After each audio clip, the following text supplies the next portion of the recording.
Yeah.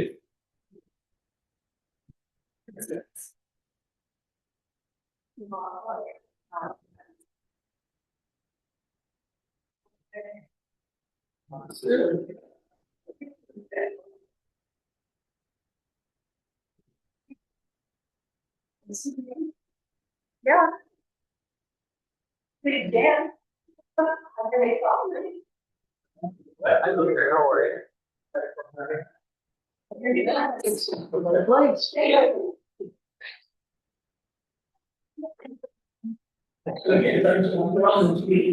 Oh, yeah.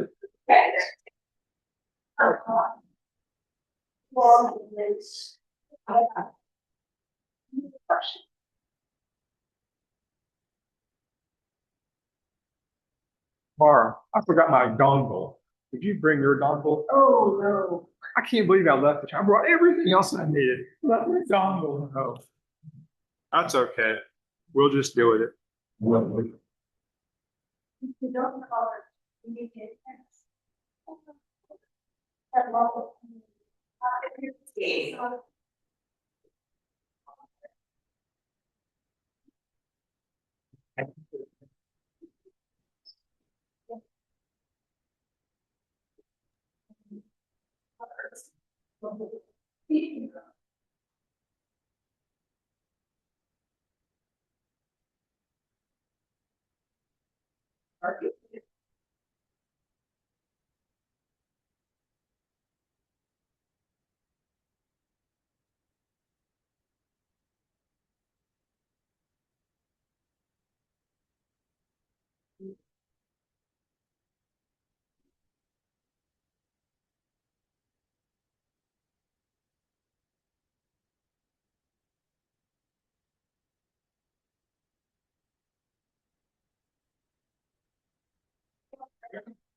So how are you doing it without the dongle? I'll just have to use those.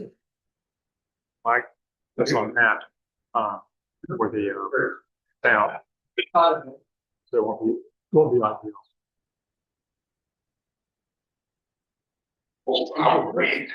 Yeah. I almost brought it on my notes. This is what it's for. It never hurts to be repaired. Absolutely does. Well, that's true. That's true. Yes. Yeah. You want me to say it again? Department of Fancy. That's right.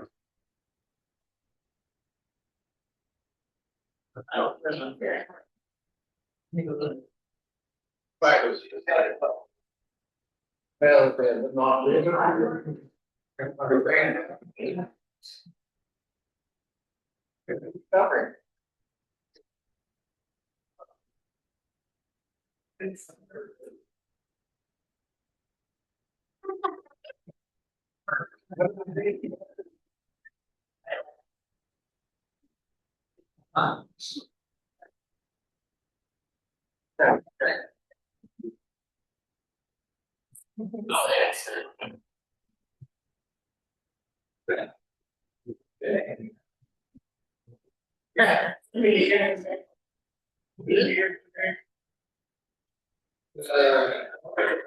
missed you.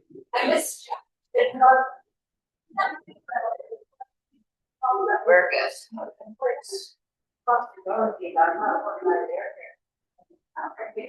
Good, how are you? Howdy. Hey, Chris. Good to see you. Good, good. Well, everything is, it could be good. The problem is I forgot to bring my dongle that allows me to use. I bring my dongle, allows me to use the Zoom rights. So you just have to, they will be the best quality. I had everything else. I can't believe it. And it was sitting right here. I had it sitting out in the same place. She said she didn't bring hers because I'm always so good at bringing.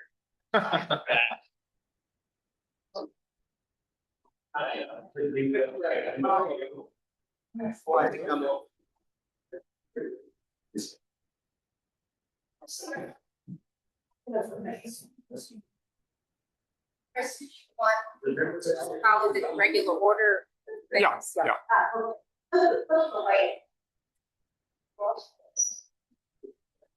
You let me know, but and get all here and all that. See,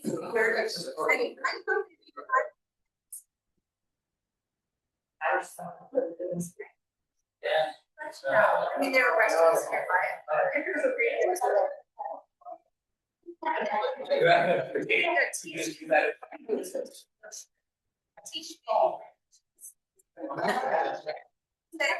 I did check that they count. Fully work.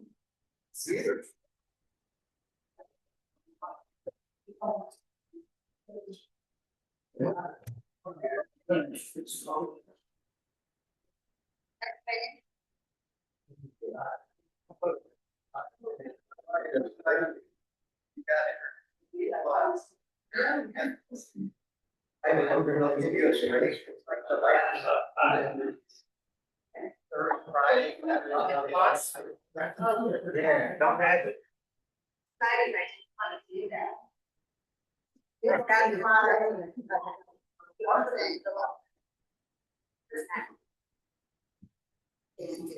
I guess that's there, that's there. I assume somebody, yeah. That's why. They just. No one else is going there. Okay.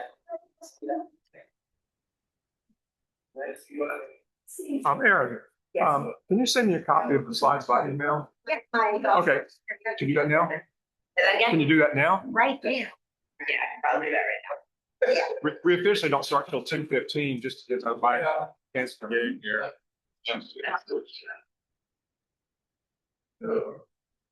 Oh, yeah, don't see that the last one.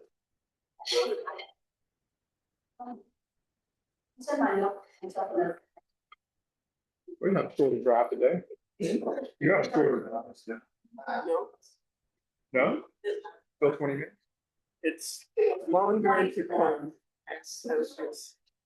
Oh my gosh, I had no idea. About 3 or 4 miles. Yeah. Wow.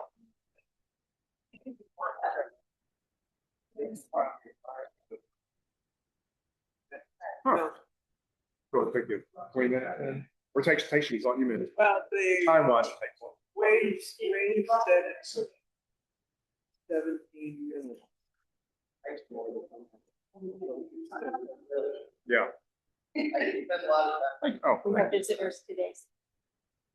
You can bring on big box. all right. Hey.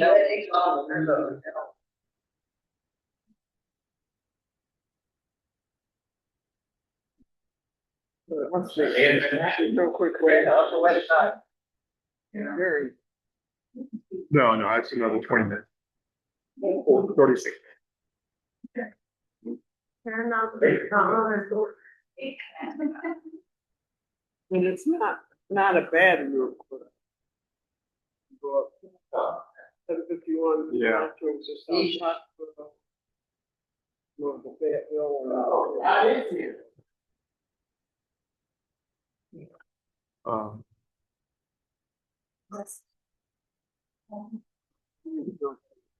Hey, Bob. All right. I'm glad we have a good crowd here today. I was afraid we wouldn't have many people. But yeah, nothing different. Oh. Not there. Yeah. Well, we're about ready to go. I'm the DM. I'm waiting a couple more minutes. Okay.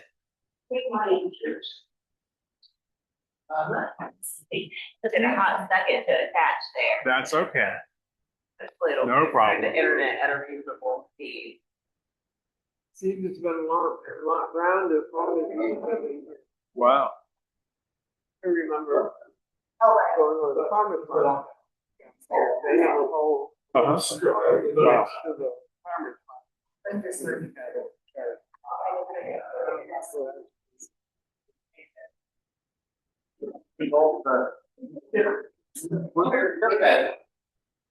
Forgot one thing, unfortunately. She did her own.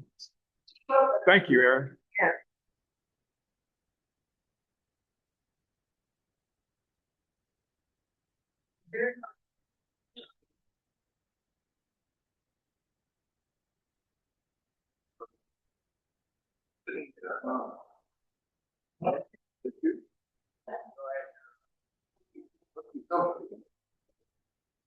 Bring a chair over here.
That's much more than I.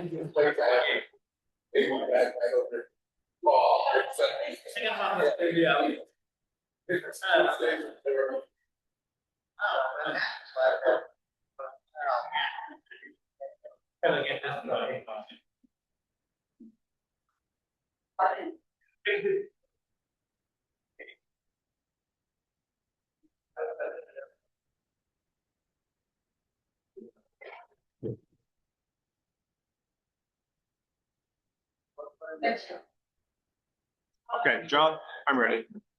Erin will be back in just a minute, so.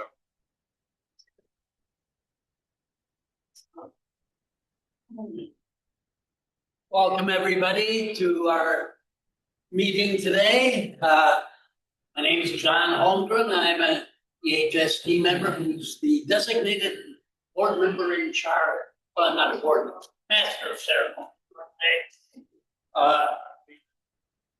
The Ethical Humanist Society of the Triangle promotes the use of reason and science in search for and commitment to living an ethical life that benefits all humanity. We believe that personal inquiry, responsibility, and accountability are the best bases for ethical decisions. Our weekly forums seek to broaden our understanding of ethics and human nature, and our congregational community encourages us to share diverse opinions, friendship, and camaraderie. We welcome everyone to share our journey. If anyone here would like more information about our organization, speak to any one of the members after the meeting. They can provide that information to you. We're a community here, and we also live within many larger communities. We take time now to share joys and concerns regarding members and friends of our society, as well as for those within the larger communities of which we're a part. So, any joys and concerns, Kelly? Yes. We belong to a MG car club that takes an annual coast I don't think I can hear. year at this time. And so this time, instead of going to the North Carolina coast, we went up to Smithfield, Virginia, between Norfolk and Williamsburg, former home of the Smithfield Head, like everything else the Chinese bought.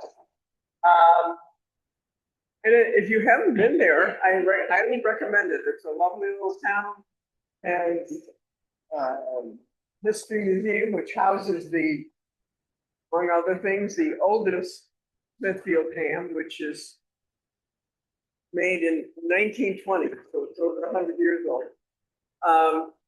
But there's lots of things to do, and it's kind of, was a fun little place. It's on a tributary of the James River, which feeds into the Chesapeake. So it's coastal adjacent. Erin. Anybody else? Any other joys and concerns? Atish? Mr. Nine was supposed to be back this Wednesday. Yay! She was in San Jose. I think not to be back unless the spouse, ex-husband passed. He's in very poor shape. Cancer,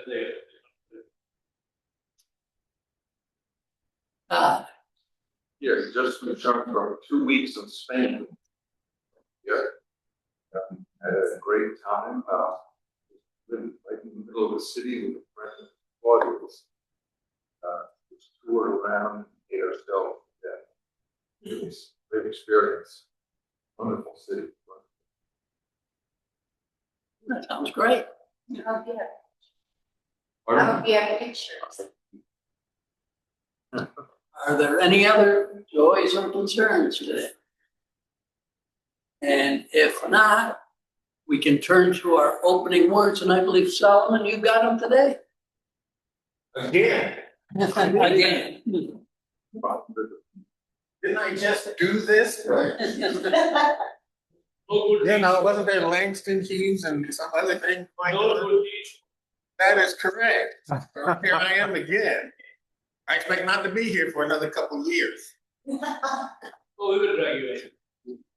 Good afternoon, everybody. In celebration of the new space that we're in and inspired by Chris's email, I decided to look into the definition of field trip.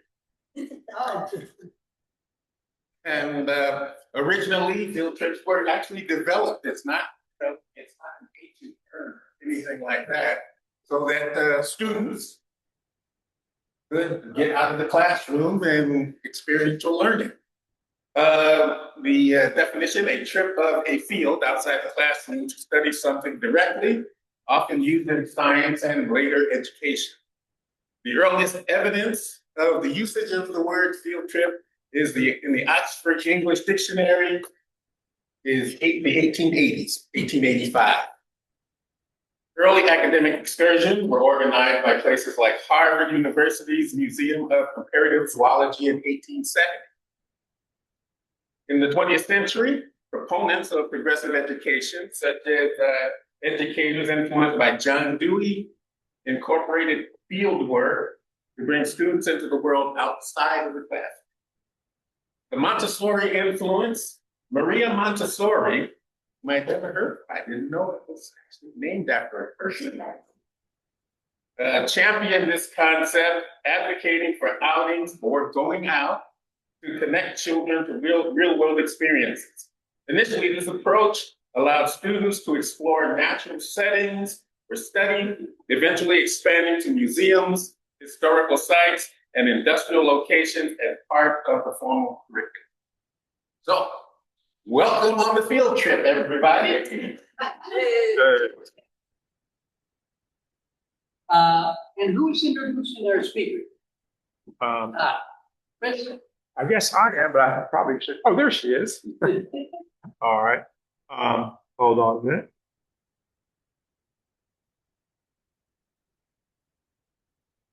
All right.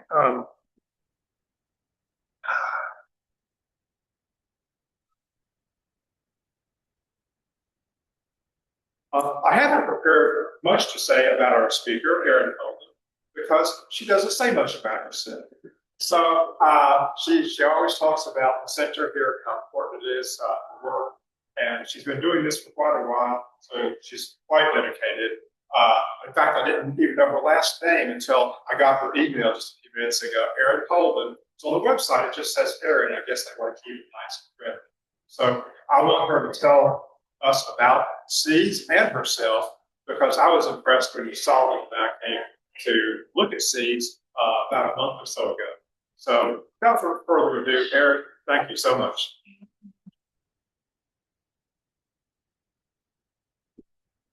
So, I grew up down in Cape Hatteras, North Carolina, a part of North Carolina that's the south. That's where I grew up, little teeny tiny island.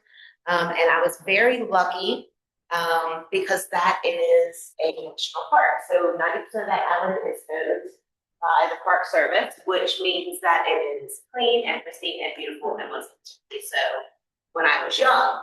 And I had a lot of freedom to run the land, and it was that time when they said it's like 9 o'clock, you know, where the kids are on TV or whatnot. So I had endless freedom and safety in that. So one of my great passions is just introducing and facilitating people into those spaces. When I came to Carolina for college, one of my greatest challenges was that I was never very proud of it. But I was kind of alone all the time. So there was a lack of community. And I was finding hard times finding spaces where I could comfort and relate to. So then I moved to Durham and found Erin River, which I loved dearly, and spent many, many hours at. And my first passion is native plants, insects, animals, birds, and how they all relate and interconnect. And one thing that's a great example of is how diversity can make environments richer. And I think that's a great thing that we can relate to here in the garden. So my native plant passion brought me here to the garden space, and I haven't been able to get rid of these things. I've been here about 5.5, 6 years in several different. So Seeds is an urban gardening kitchen classroom. We have about 2 acres here on property, and we focus primarily on youth development. And a beautiful side effect of that is that we're able to facilitate some food access outreach here in our community. So our primary goal is youth leadership, and youth development, but we're doing that through the lens of gardening and growing their confidence through building their skills here on property. So we'll talk a little bit about the history of Seeds. Take my reporter with me next now. So Seeds was founded in 1994 by Brenda Brody and Anise Keenan. It started out as a vacant 2-acre plot, and the image here is taken from up the hill pointing back towards the building when the structure was in construction. So it was pretty much just hard pan clay dirt. And the front of the building that had been a grocery store in the 30s and 40s, and it had also served as a crematorium and funeral parlor for some time. So this building has had quite some history here in Durham, and if you look at Open Durham, some of our other historical societies, you can learn more about this whole neighborhood. So there's a lot of history here, particularly historic Holloway Street, which abuts us just to the south. So I would encourage you to explore some of those resources and just kind of learn a little bit more about the setting that we were. We initially rented the lot for $1 a year, which was an exceptionally good deal. And it was located because we chose this location, one, because it was an empty space, so nothing needed to be moved in order to accommodate the garden. There was no displacement required. And then additionally, many of our offices that were assisting the house were located right across the street in the exchange building, and also the food bank was next door. So it just kind of made sense for Seeds to be on this spot. Over time, it grew into a community hub. We have served many different missions over time as the city has changed and the city's needs have changed. Initially, we had partnered with Phoenix House, which worked with people who order accounts for various reasons. Those folks. And then the city did make a direct ask for more interaction with you. And at that time, Seeds kind of made a bit of a pivot, and we started accommodating more youth for internship programs, our summer camp, and our after school care. So our mission is essentially to develop the capacity of young people to respect life, earth, and each other through the growing, building, and sharing of. So one of the most human things that we do every day is prepare and eat food. And it used to be a much more collective activity than it is today. And it used to take a little bit more time than we spend on it. So all those things together allow the act of cooking and eating, growing cooking and eating together, to become a community builder. It was required. So it wasn't so much a choice of a community to participate in that. And so it created connections, and it also allows people to kind of use their best skills. So it takes the community to do the job together. You need the planner, the executor, the people who have the strength to move the heavy things, maybe somebody who's tracking the calendar to let us know when we should be planting, how to find our good seeds, those sorts of things. So it requires like intergenerational interaction. It may require interaction of people across a small geographic area or maybe a larger one, if you need to trade for goods. So when we think about humanity's existence over time and the way that our processing and interactions and relations to food have changed, and we think about how our relations to each other maybe have changed, there's some connections there. So we like to kind of put that in a little bit of context. Our kids here really do get some deep responsibility. It's their job to water and tend and to plan, and they take the information that are given and they make those plans, and ultimately they have to observe it. And if things aren't going quite right, figure out what they're going to do to make change. They also are learning to be leaders in a very real hands-on way. One of my favorite things is when we have adults coming from different work groups from the universities into the space, and they're being led by our teams through a complete project, right? So these are projects that were requested by the team. So from inception through planning through execution, these are their babies, and then they are teaching adults those skills and then managing those adults. So it's flipping the script a little bit. It also is empowering them to feel a little bit more comfortable. A lot of these students are going to be going off to institutions, to college, Durham Tech, wherever it may be. And when it's time for them to self-advocate, they're going to have had some experience speaking to people who normally would be in a higher position than maybe they are in. So that's always fun for me, and I can see them grow every time they do those things. So we do have a strong focus on stewardship, environmental management. We do teach them, water collection and all the different ways that they can choose to farm and steward the land that is going to help with nutrient runoff, creating the most wholesome foods as they harvest them, making difficult decisions around, I'm going to take the time to pick that pest by hand, or is it okay for me to put this chemical on? Let's decide together, right? So we really want to trust them to be strong leaders now, know they have the problem-solving ability to handle what's in front of them, and then give them experiential learning opportunities that sometimes include failure.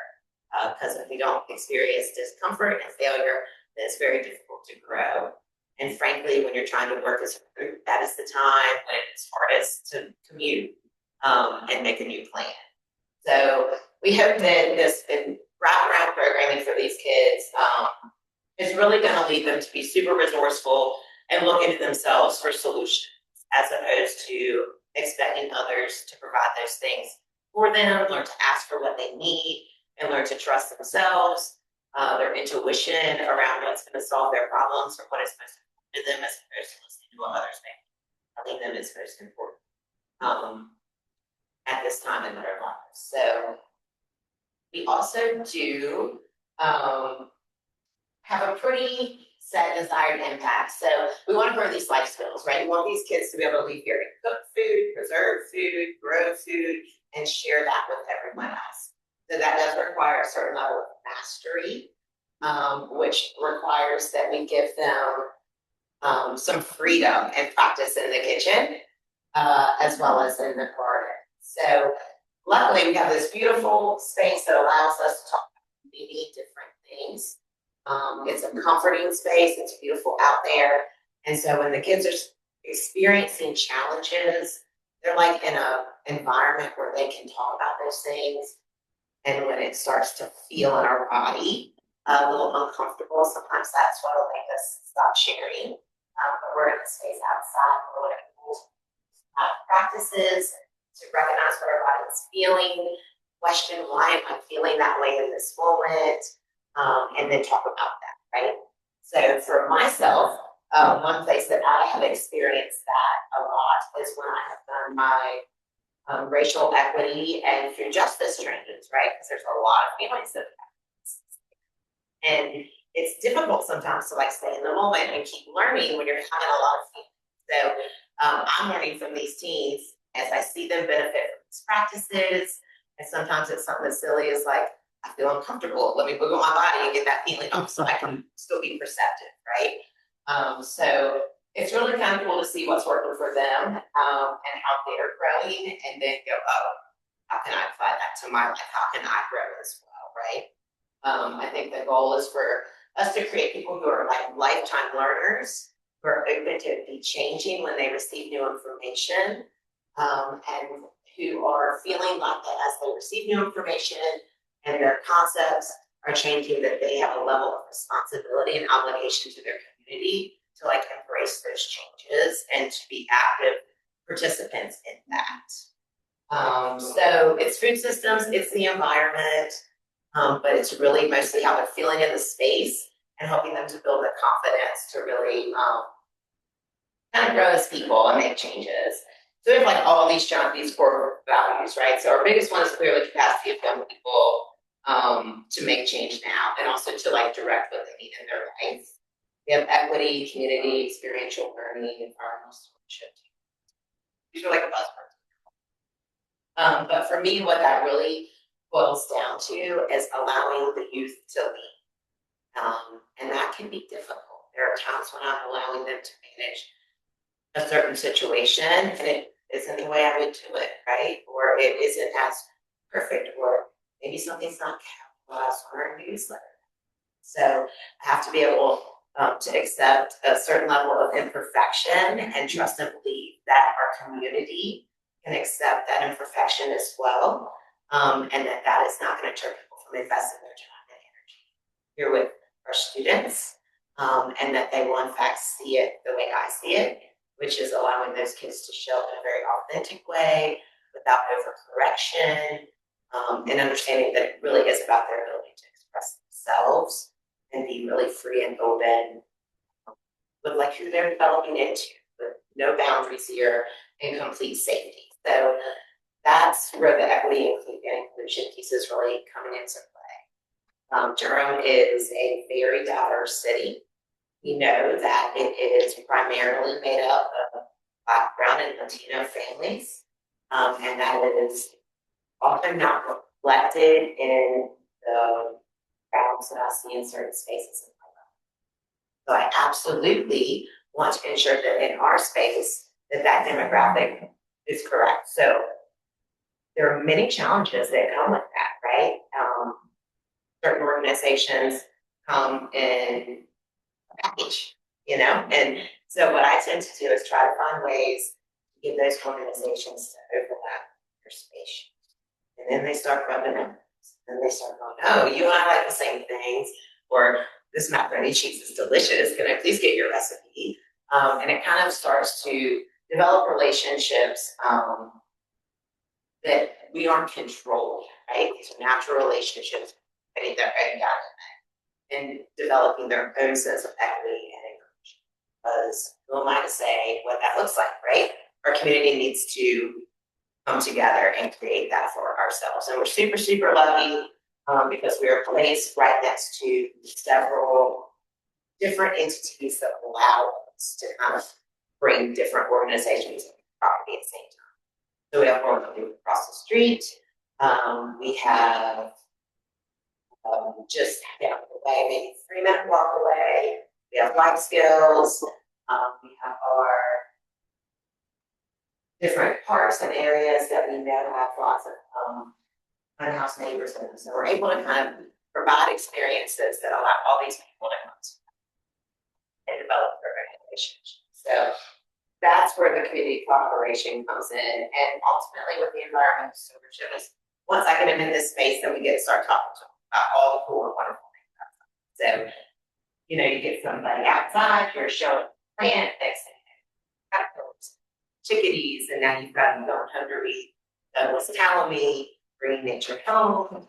And so it's really creating a space where people want to be. And then having an educational backdrop, then you're like sliding in all the education on the side, right? Because once they're feeling good, their minds are open, and you can teach all sorts of things, and you can also get people to come do all sorts of things. So that's one of the things I tell our kids.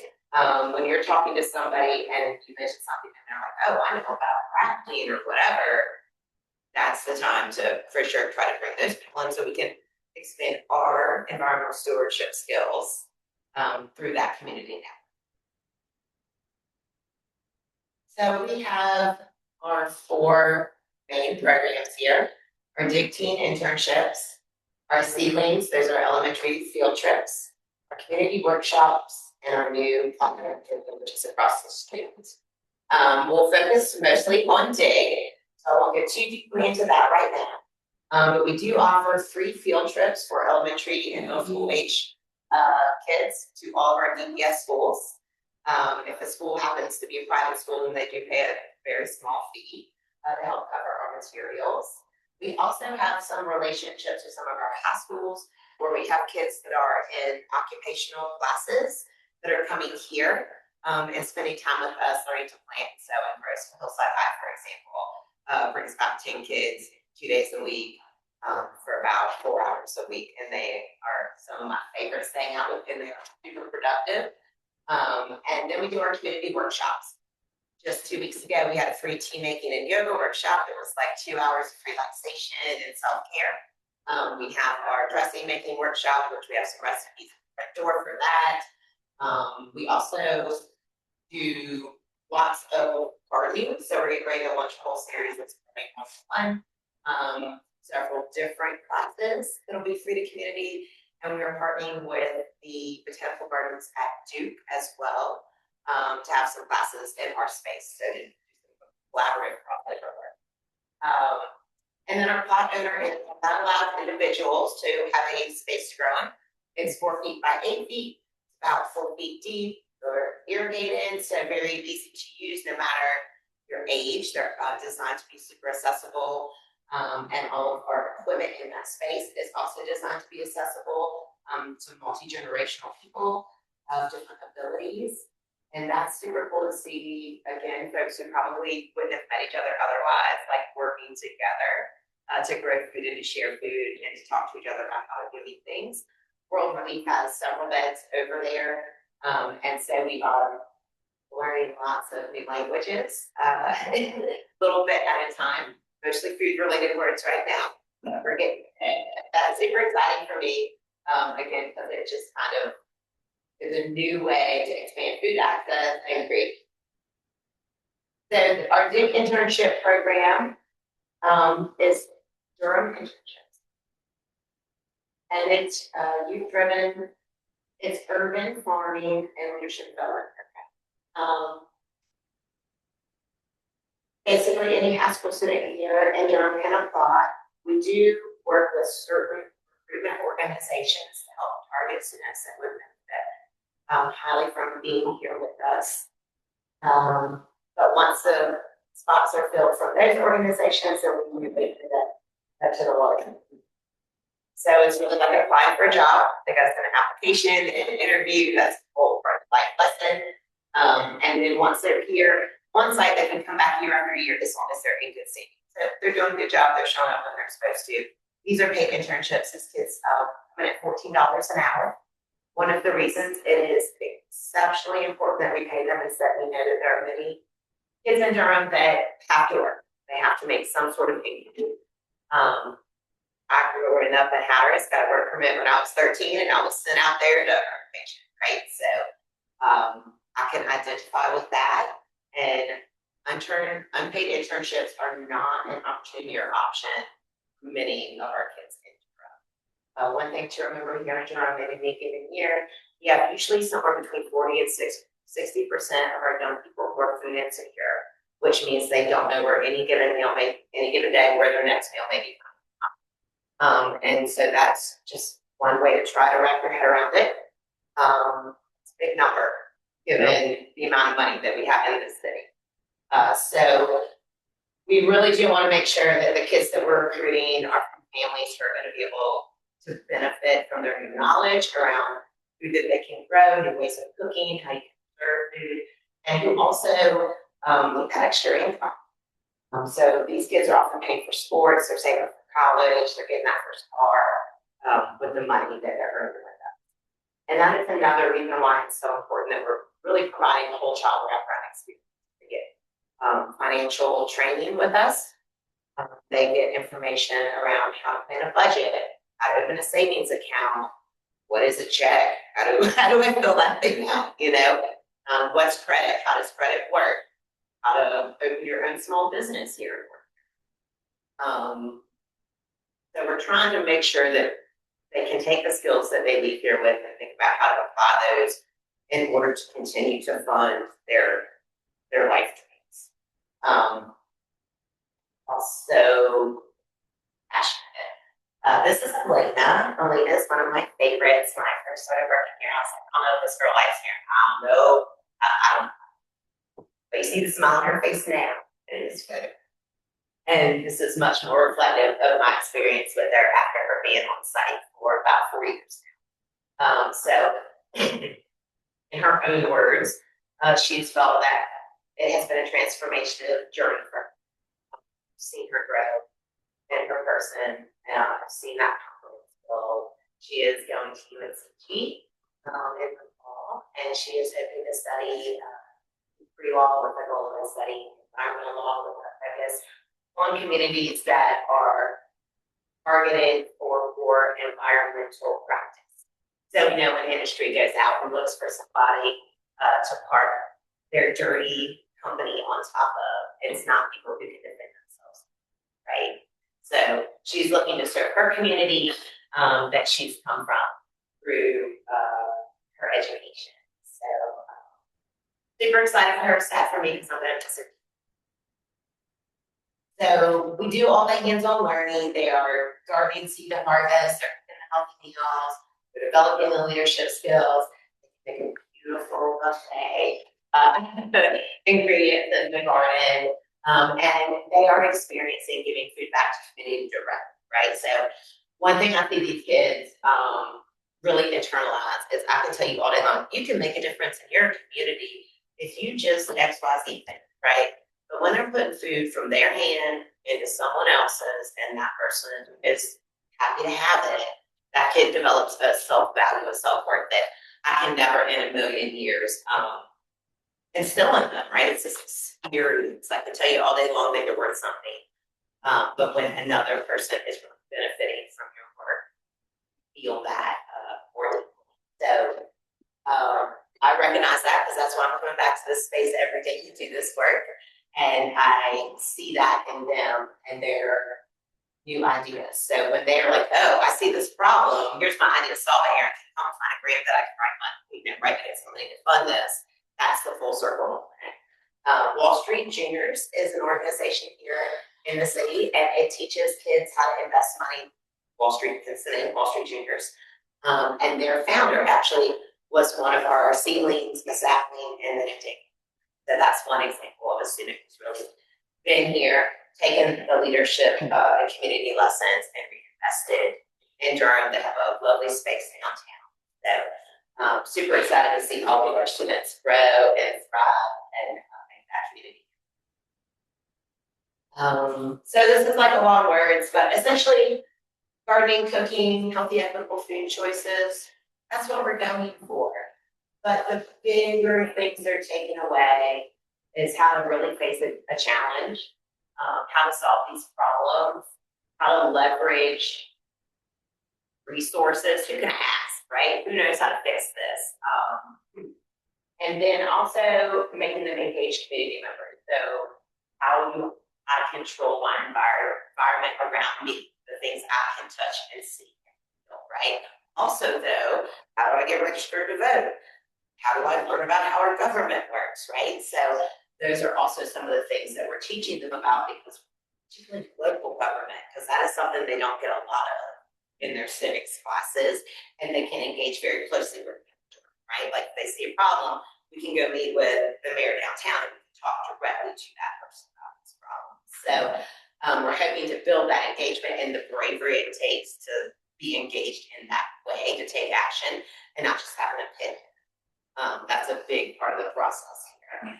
And then we really want them to be team leaders. And to be a team leader means two things for us. It means to know when to stand up and take control and be that person in charge, and then when to step back when it is appropriate to let others lead, when it's the problem that's trying to be solved, not your problem to solve, not when you need to listen to others around what they need to improve their situation. And that's hard sometimes, especially if you're a person who knows you're good at organizing and making a spreadsheet and getting the people in the room. So it's really cool to see the dynamic change, because it's the kids that are more natural leaders. Back up a little bit and give everybody else a little more space.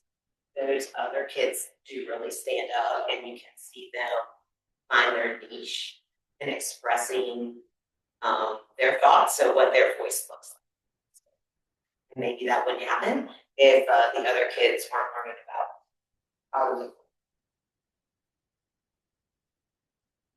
Seeds is a small team.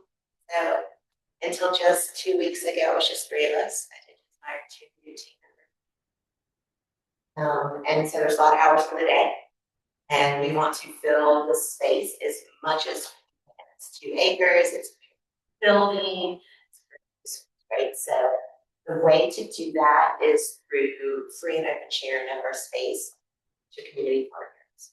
You can apply for official community partnership here. And we look at things like proximity. Is there mission overlap? Does it make sense fiscally, like in terms of a big organization or a small organization, to make sure that we're supporting folks who need our space because maybe we don't have it. So Change Paths serves community through food sharing, sharing resources with take all kinds of things in winter, special water, electrolyte packs. So really thinking about what people need in the moment versus throwing what you got on hand at folks. And they do that weekly. Their Spicy Creator Space meets every Monday evening, and it's a very organic, community-based art opportunity, and that is absolutely for us, by us. So our diverse artists got together and said, what do we need? And they created this space. Eat Well Exchange is an amazing organization all up and down the East Coast, so Miami all the way up into Virginia. They provide culturally relevant nutritional education. So Jasmine and her partner are both nutritionalists, and they grew up down east, and they were looking at grandma's cooking, and then they were looking at the common illnesses in their family, and they could see that sometimes the things they wanted to eat, the way they were being prepared, might be exacerbating. They also were very much interested in dispelling the myth around certain cultural foods being unhealthy and not being able to be prepared for. And so they're using very traditional food cultures. A lot of times it's grandma's recipe, and they're teaching folks to eat them in a healthier way. They also are teaching the nutritional science of, like, if you're pre-diabetic, you eat this food with your sugar.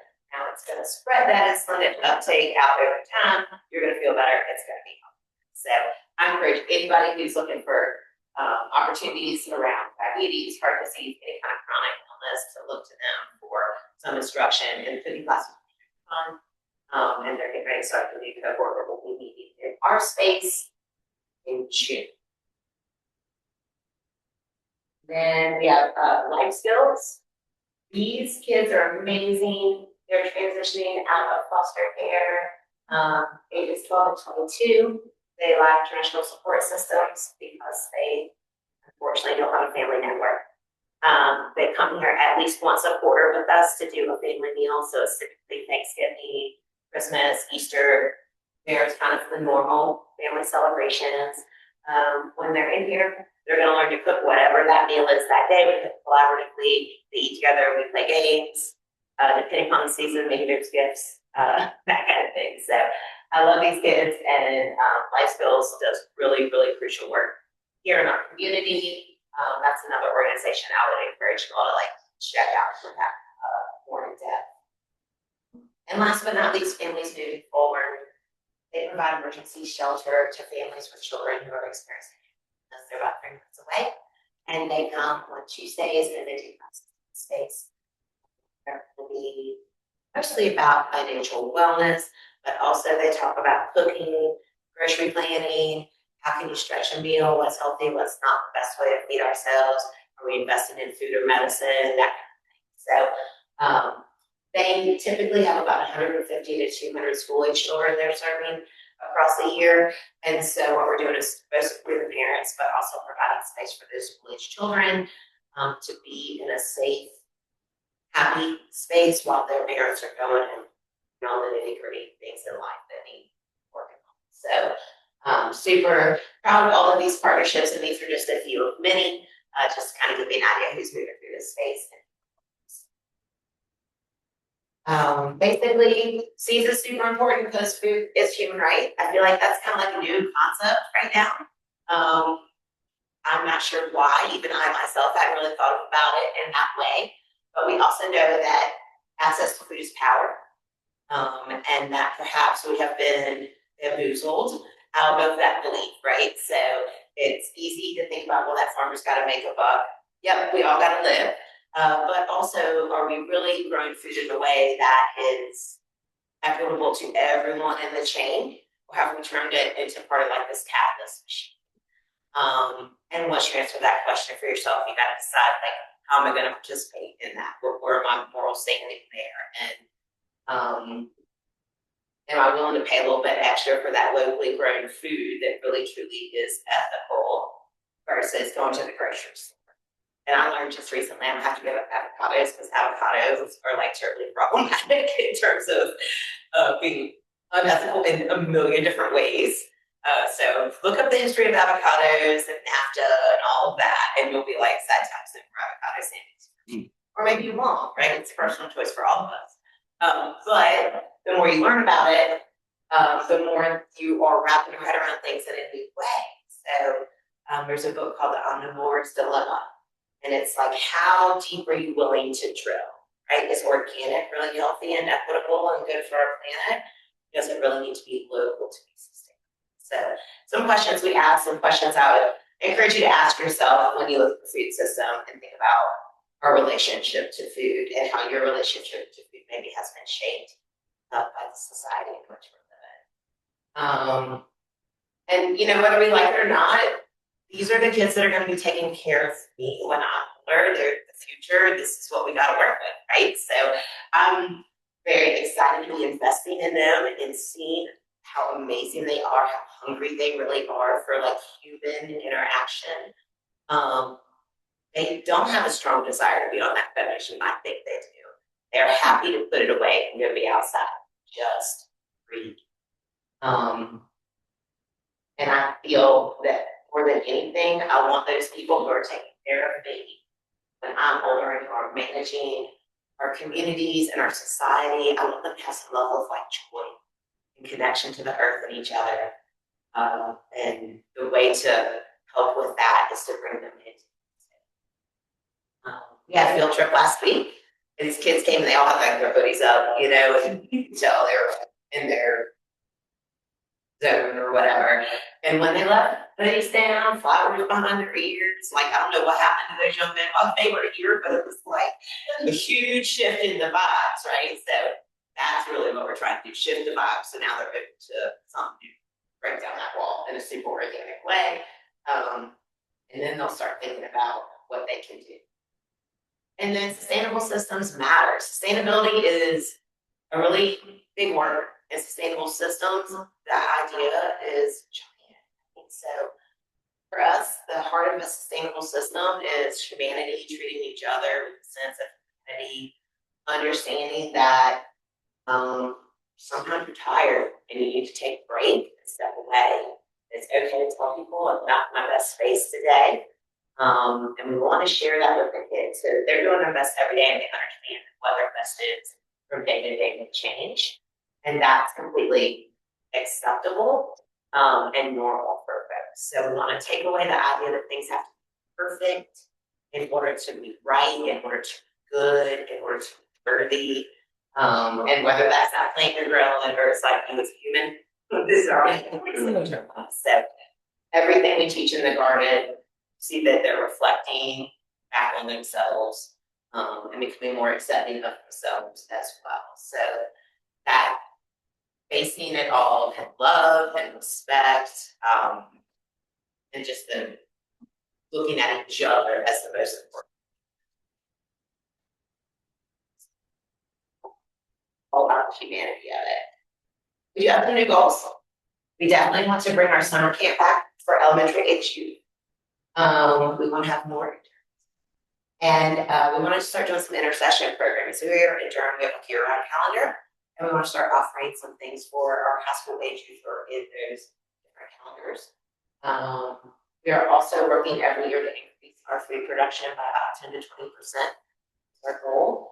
Last year we grew right around 1,100 pounds of produce that we were able to donate to the city through the Durham community fridges, which is great because we just put the produce in and enjoy it. And then we also want to deepen our nutritional impact by providing access to more information on how you eat.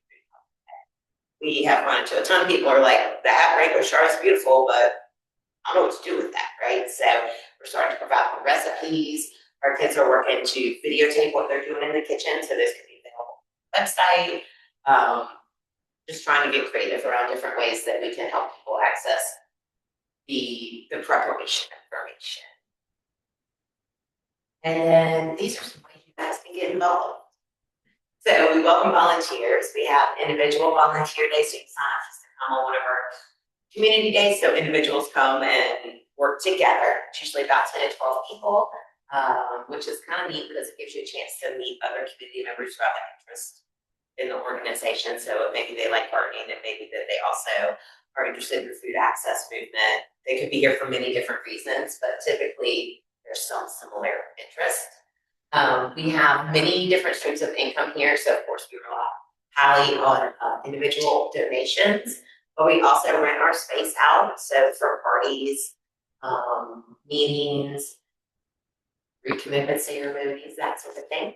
And then we have a corporate sponsorship program. So larger companies are able to give us a chunk of change and then get something in return.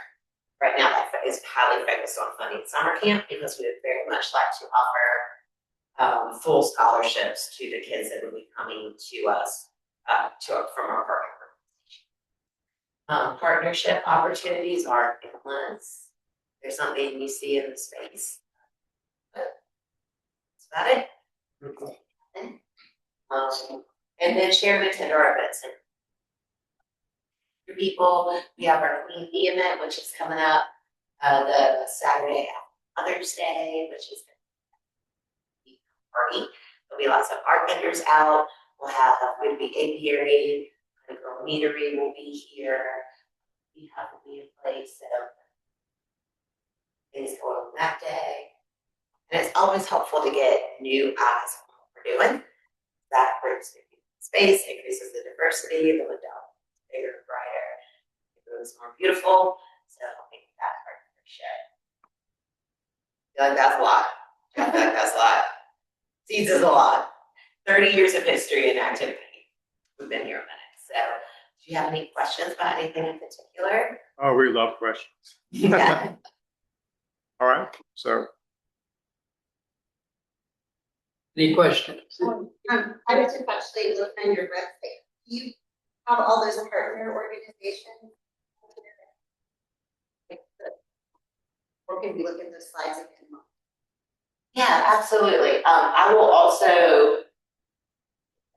I'll make sure that we send you a quick link to that. I was actually thinking about this when I was putting this together, that we have how to become a partner, but we don't have as much information about our existing partners. And the place that tends to live is in our annual reports.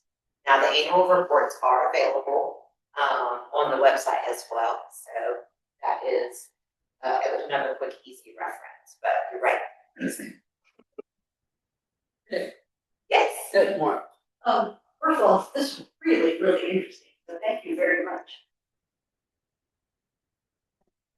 quite impressed with the amount of work you're doing, especially teenagers shifting so much in what they're doing. But one question I had that came up sort of late in it, when you were talking briefly about things like eating local. The thing about eating local is that it's like you're from the middle of New York City. That's a little less feasible, and do you have any thoughts? Absolutely. So for sure, it's less feasible. You're definitely always going to have some transportation, from outside the city. I think that you can find co-ops and other organizations that are pretty ethical sourcers, right?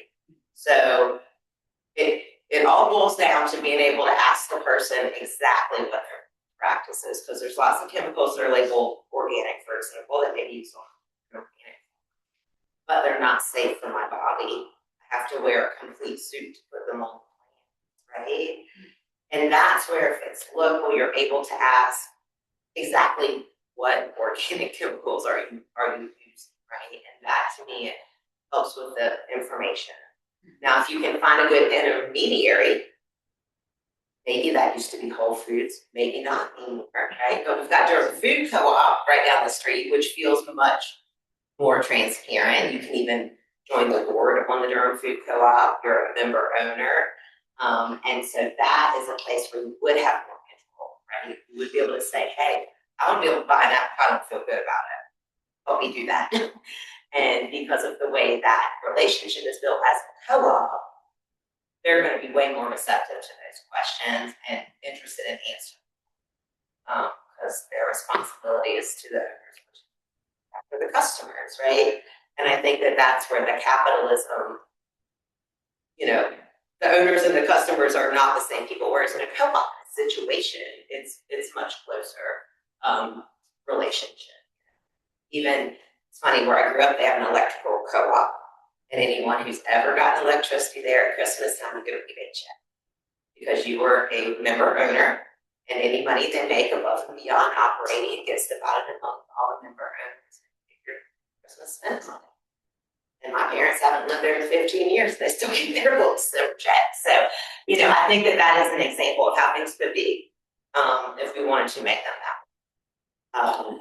So I think, it's definitely a challenge. The more urban the spaces, the more it is a challenge. That's something that you can relate back to urban density planning, because we're all trying to ramp up urban density and pile as many houses as we can on the lot here in Durham with the new ODU ordinances and whatnot. And then the next question is, well, what about our ability to eat sustainably and locally in a way that's really healthy? It's all economics, right? So that's an unfortunate game. I was interested in telling me more about your summer internships and what do they cost? I mean, how much is it? $50, $100, $500? How does it? Like, what do we spend on it? No, what to do a sponsor? If we wanted to sponsor a child, what? Gotcha. So we can look at it different ways. So weekly or what have you. So for the summer camp, we are looking right around $250 a week to fund the full program, right? So my hope is that between our paid customers who are able to pay a little bit closer to what's the going rate in Durham, which unfortunately is around $300 a week for summer camp, it's a little crazy. But any place that's not DPS or city funded, Museum of Life and Science, any of these camps, that's the going rate. And the more I looked at it, the more I realized that it's because that's what it costs to pay a reasonable wage to the employees who are taking care of the kids. And you do not want to be scrimping on the grown-up in charge of the kids, right? So there's some things in life I'm happy to get a discount, but that's my hope is that over time our dig interns will be able to move their last year with us. They will become like counselors in training. And that way this summer after, while they're in college, they can return. That would help with some of that expensive, because they would just kind of continue to get out of their pay structure that we already have. So my hope is that I can get like Pinnacle Bank and they'll give me a chunk of change, and I'm going to go out to all these larger corporations. And then also many people each with $1, can get a lot together. So that's part of where our individual giving campaigns come in. And, you can get 30 people to, give $10, then you got a week. So, I don't mind how I scrounge those dollars. And I ask everyone, big to small. We do have a way to contribute through our Give Lively, and I just gotta dream big sometimes. So just to follow up, that's $250 a week for the entire program or per child? Per child. Okay. Yeah. Gotcha. I thought that'd be pretty good for this whole program. Be super. Okay. That'd be some. That's what the numbers look like when they first started, like way back when.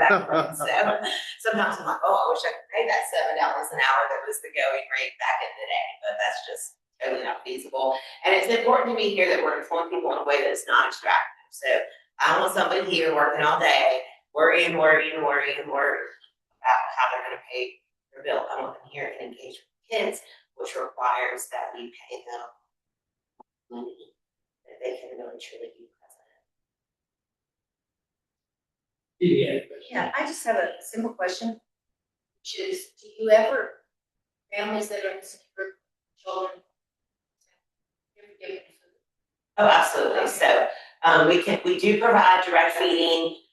We have set meals where folks will come together all to eat as part of that community. Certain people just have certain specific needs. So we're happy to help source culturally appropriate dietary needs, which can be more difficult to get at the general food hubs. Raw vegetables. Oh, absolutely. We do food boxes and things like that. But additionally, we're sometimes out there helping to supplement folks who have a very specific. We don't want people to have to sacrifice their core beliefs in order to eat. And given that Durham is such a diverse community, we have many different dietary restrictions. So that's a place that we are able to supplement above and beyond some the other feeding organizations. So we're working on that. One thing for us is that we started just tracking how much produce we're producing 2 years ago. And so my thought was, I don't want to commit to feeding people if I do not know. So now that we know that here, it makes it a little bit easier to say, I can give a produce box for this month to this month to this people, because we know. There's always a need for us to think about unintended consequences and telling somebody that you're going to, oops, sorry, can't help you today. That's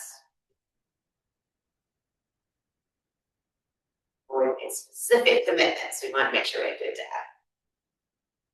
It took a little bit of time, but I'm very comfortable with our community fridges. That organization's grassroots, several of them across the city.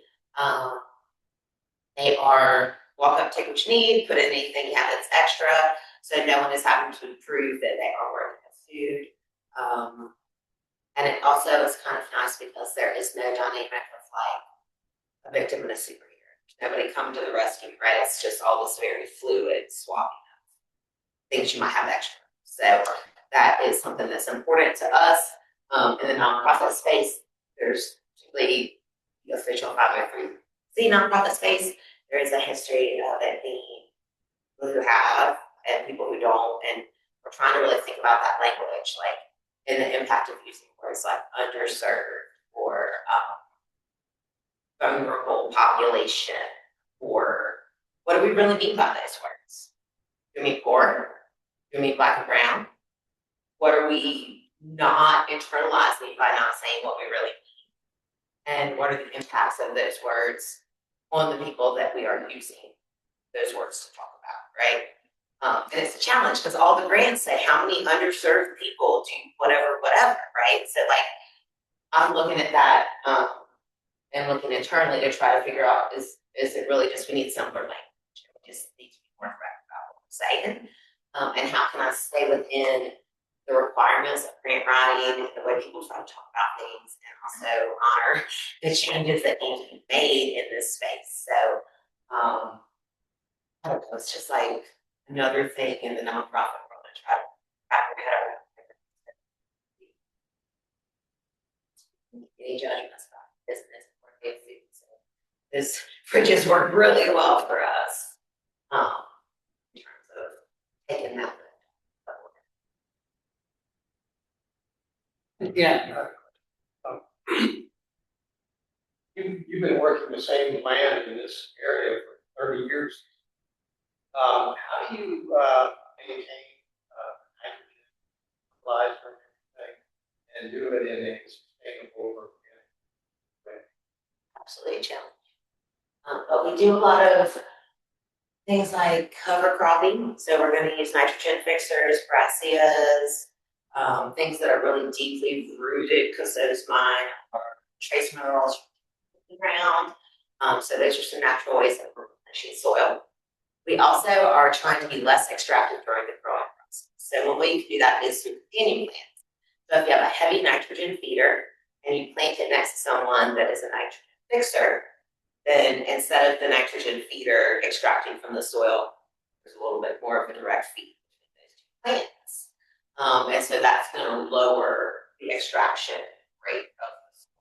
We also are actively composting. We're doing crop rotation in this space. We are thinking about leaving behind leaf litter and things like that to naturally decay to make soil, like soil is normally made in the world. We do a lot of what we call living mulches. So that is planting your tomato that's tall and then planting the smaller radishes beneath. And what that is going to do is help the soil health because those little radishes carry the soil when you pick them in the holes. And then that's shade, so that's helping with water retention. Like kind of lots of different tricks that we're using to maintain soil health. But it's really about using the plant communities that go together and putting them in a space where they can serve. The comfort we have up here is kind of a cool thing because it's really nutrient rich and it also has a deep root, a lot of nitrogen, but it also carries lots of trace minerals. And you can take a whole leaf of that and just lay it next to your tomato plant that looks a little sad, and it rots in the ground and your tomato plant looks better. It's a natural way of things. So as much as we can, that's what we're teaching. That costs very little. Occasionally, we'll bring in a compost. We use compost now in partnership with Compost Now. And so that compost is free to us. And we'll have to top dress our beds or side dress some plants on occasion, but more often than not, we're able to use a natural pairing, I guess, to kind of remedy that. So I think about it a lot like if I'm not feeling so great, I could find some herbal remedy that I can drink as a tea in the garden to feel better. And if it's there. I'll just add, reminds me a little bit of sisters, corn beans, and splash. Yeah. That companion planting's real. And like a lot of the things that are like, oh, invasive planting, lasagna gardening was a trend for a while or whatever. It's all indigenous planting methods. So when we look at the garden industrial complex, which is its own thing, and we look at the trends that come onto market, often what they're trying to sell us is a really deep, old indigenous practice.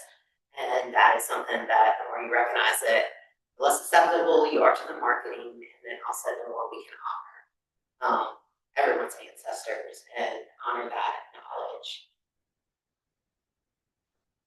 So, more observant you are, the more connection.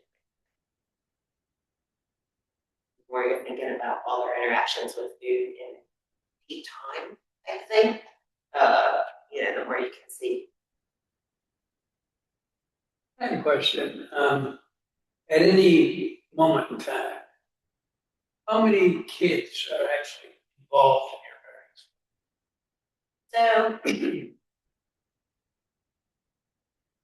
So like,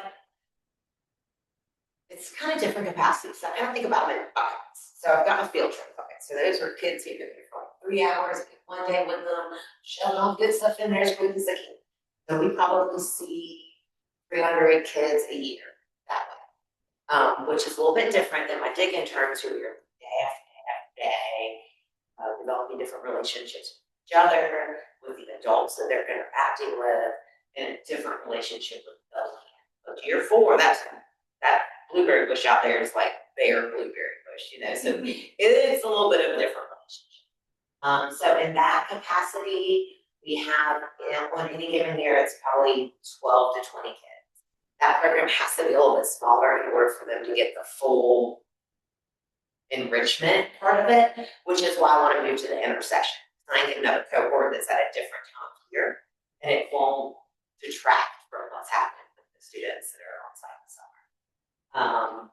And then we have our kids that are coming to the space through other organizations, right? So the kids that are coming from Life Skills, that's going to be 30 of, I say kids, they're 17 to 25. I don't know when I was 25. And so they are coming, their cohort, they typically are serving about 30 to 50 individuals. They actually live in apartments together and such. And so those kids come once a quarter and get the cookie, but then they also come freely to the garden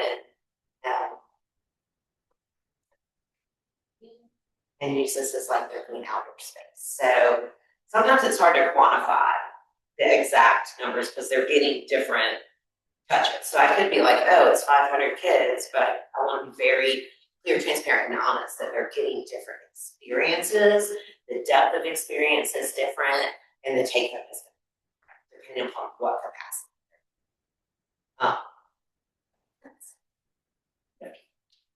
Question. So when they join the dig program, they have to 4 years. So they commit for that first summer. The initial commitment's like this is the 9-week program. Are you going to be out of town, et cetera, et cetera. Typically, if they tell me on the front side they're going to miss more than a week of programming, that's not going to happen. Also, you're going on vacation that many times this summer. I don't know that you need my internship either, right? So that's kind of the way I try to feel it out. And then once they make that commitment, I am very mindful that these kids aren't completely in control of their environment. Right? So sometimes they might be like, because grandma's the one who gives them the ride. And you can't control that that's what is happening. Or sometimes they're so tired because no one in their house slept. It wasn't like they stayed up too late, right? It's like there was no peace. So it's important for us to talk to those kids and find a very safe space so that they can tell us, I'm having a bad day, here's what's going on with me. Or, hey, my washer and dryer's broke, I can't do one. Or like whatever is going on with them. So, you know, there are requirements, there's commitments, there are expectations. We also are trying to meet them where they are. Mindful of that. So it's not that like each year you go on volunteer. They'll get a letter, and the letter says you are currently visiting. Would you like to return? Sometimes they're like, no, I have a football team, I got football practice this summer, can't come back, right? Or whatever. But we see 90% of our students come back. Most kids that don't come back are either moving or have gotten a thing, so a sport, some kind of thing that they're moving into that is taking their summertime up. So that's a good, you know, return rate. There are some years that we graduate several seniors, and then we have a little bit more of a recruitment opportunity that year. But I have also learned that if I stagger more intentional about what grades the kids are when they come in, then I don't lose a whole cohort out of town. And it is nice to have senior leaders in our cohort because then I'm able to give them that experience. They make them a team lead or move them into something a little bit more nuanced role. So depending upon their interests, like some of our kids really love photography. And so maybe that's where I'm like, hey, you want to be my marketing specialist? And they take our photographs, write our articles, and do my Instagram. So trying to elevate that skill. Any other questions out there? Does the city of Durham directly funds all? I won the grant, but I'm in the same pool with everybody else. So, I think maybe the first year they did summer camp, there was some funding that came direct from the city because it was kind of a direct ask. Or it might have been that DPS was down in school and they needed another vacation. You know, there's something going on like that. And then after that, it's been, they self-funded through grants and donations.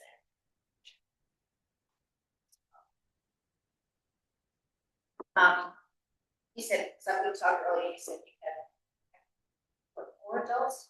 What do they do? Like, what are the things that do? Sure. I'm just gonna, I have no, I feel I'm you. just impressed. It's interesting because, you know, it's a nonprofit, but it is a nonprofit.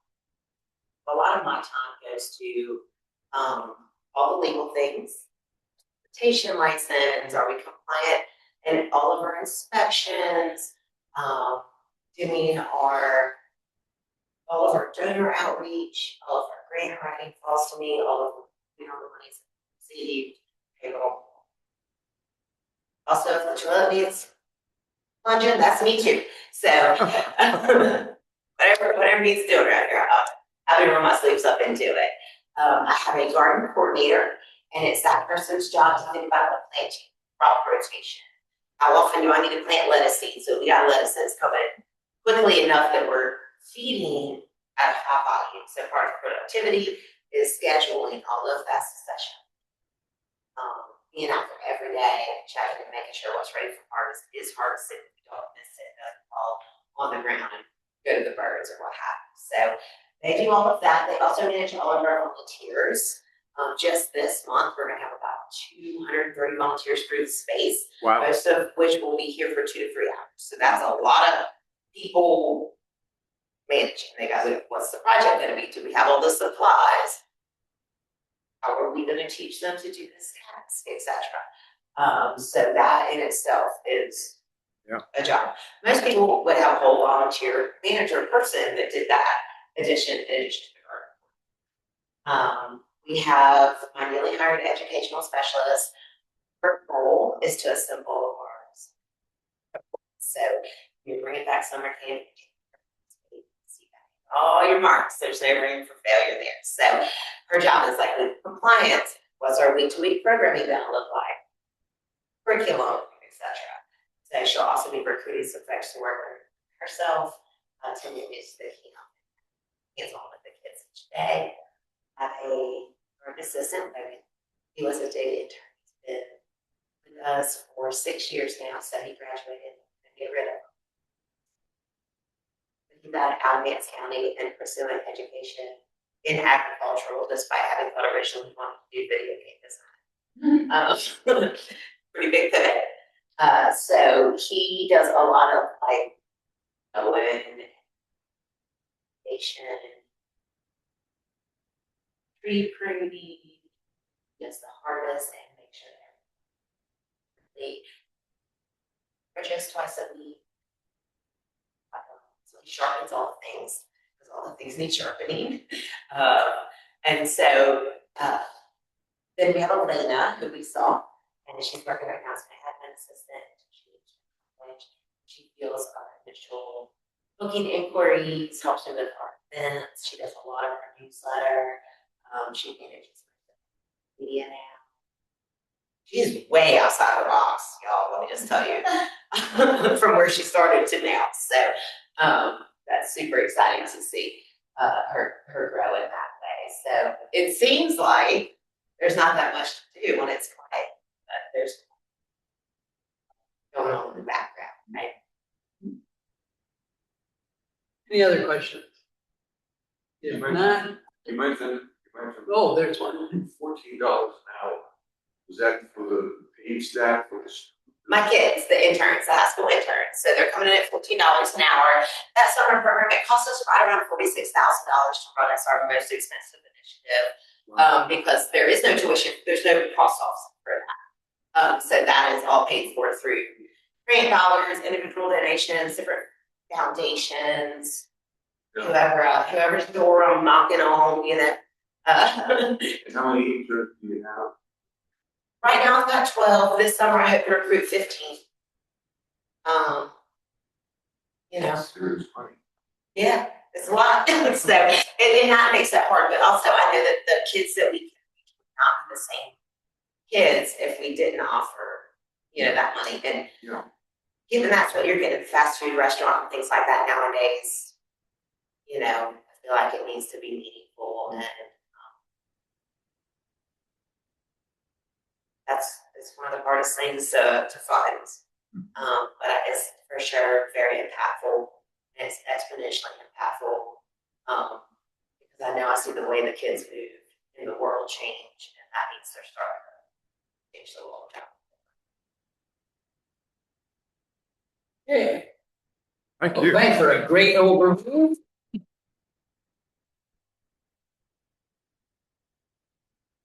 It did rain, so if you guys want to look around outside, Yeah. feel free. I thought they said rain today. It's supposed to. So it's time for announcements.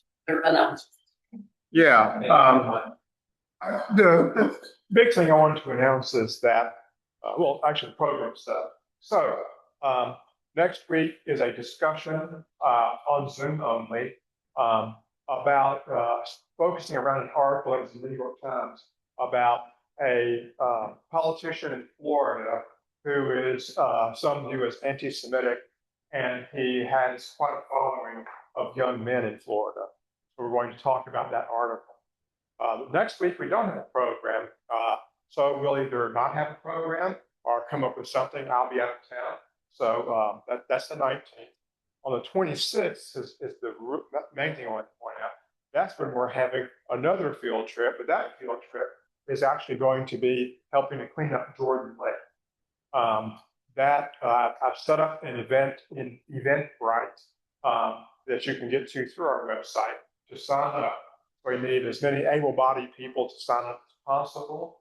I'll probably sign up just to help with the numbers, but some of the terrain could be around riprap, which is difficult to navigate. But we need about 30 people. So please sign up if you can. Tell your friends about it. We're going to try to get other organizations that are like-minded with us to do that. So that's sort of our schedule for April. So please sign up for that. Go through the website, and Dorothy should be putting that in the newsletter this week, so you can sign up when you get the newsletter. Just another quick announcement.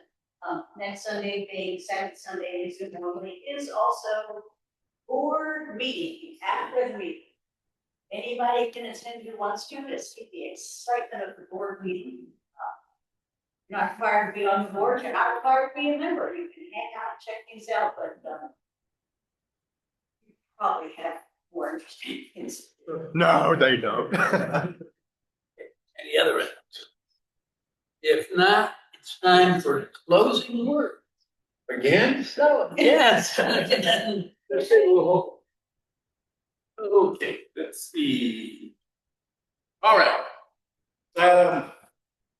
In doing this, it occurred to me that one thing that hasn't been mentioned, and actually I didn't think about a year or so ago, is that today is Easter.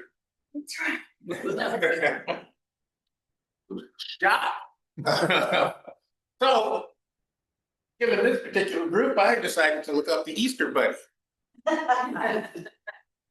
And so I have a brief description of the Easter Bunny's origins, and I look for the occasion. So starts out the egg-laying bunny, or Osterhase, the Easter hare, is a German folklore tradition dating back to at least 1600s. According to legend, this magical hare brings colored eggs, candy, and gifts to children who build nests. Merry Christmas, y'all. The tradition was brought to the United States by German immigrants in the 1700s. Rabbits and eggs are considered ancient symbols of fertility, new life, and spring rebirth, making their pairing natural.